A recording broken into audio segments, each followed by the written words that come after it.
हरियाणा में विधानसभा चुनाव के लिए अब दंगल शुरू हो चुका है। चुनाव आयोग ने हरियाणा विधानसभा चुनावों की तारीखों का ऐलान कर दिया है और अब हरियाणा में सभी राजनीतिक दलों के नेताओं का जमावड़ा देखने को मिल रहा है। जैसे ही चुनावों की तारीखों का ऐलान हुआ तो कांग्रेस आलाकमान के वरिष्ठ नेताओं ने अब सोनीपत में डेरा डाल लिया है।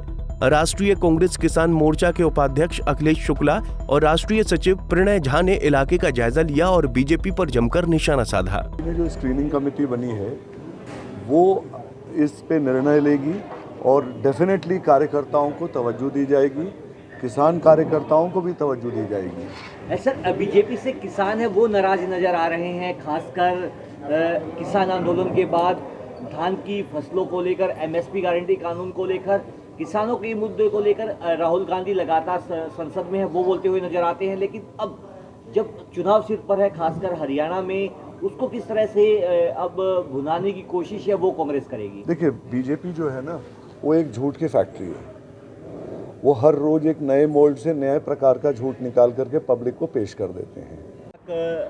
आप ये समझें कि अब अगर 1 तारीख को वोट होना है, मेरे ख्याल से 5 सितंबर से नोटिफिकेशन है और स्क्रीनिंग कमेटी अनाउंस है, तो बहुत जल्दी स्क्रीनिंग कमेटी बैठेगी और जल्दी से जल्दी टिकट तय करेगी, जिससे कि उम्मीदवारों को ज़्यादा से ज़्यादा समय मिले कैंपेन करने के लिए।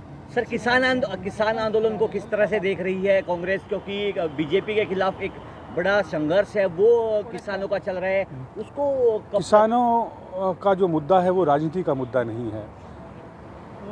अन्नदाता हैं वो इस देश के, सदियों से उन्होंने यहाँ के लोगों का पेट भरा है। आज भी यह देश किसानों के ऊपर आश्रित है। उनके सुख दुख में यहाँ की सरकार हर पल चिंतित रहती है, पर यह पहली सरकार है, मोदी की सरकार, जिसने किसानों को सड़कों पर बिठा दिया। सर्दी, गर्मी, बारिश और ऊपर से कील लगा दे, 750 किसान शहीद हो गए। ये सरकार कभी तो सेल्फी कराती, कभी फोटो कराती है और पार्लियामेंट सेशन के अंदर 2 मिनट का मौन नहीं रख सकती। कांग्रेस के राष्ट्रीय सचिव प्रणय झा ने बीजेपी सरकार पर जमकर निशाना साधते हुए कहा कि किसानों पर राजनीति नहीं होनी चाहिए, लेकिन सरकार ने किसानों पर बड़े अत्याचार किए हैं। किसानों के साथ बातचीत करने के बजाय किसानों को दिल्ली की सीमाओं पर रोक दिया गया। प्रणय झा ने कहा कि किसान अब की बार अपने साथ हुए अत्याचार का बदला लेगा और अब हरियाणा में दावे के साथ हमारी सरकार बनने जा रही है और झूठे जुमलों की ये सरकार सत्ता से बाहर होने जा रही है। सोनीपत से सनी मलिक, पंजाब केसरी टीवी।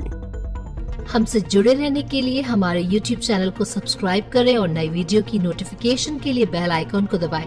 अगर आप ये वीडियो Facebook पर देख रहे हैं तो लाइक जरूर करें और ज्यादा से ज्यादा शेयर करें। धन्यवाद।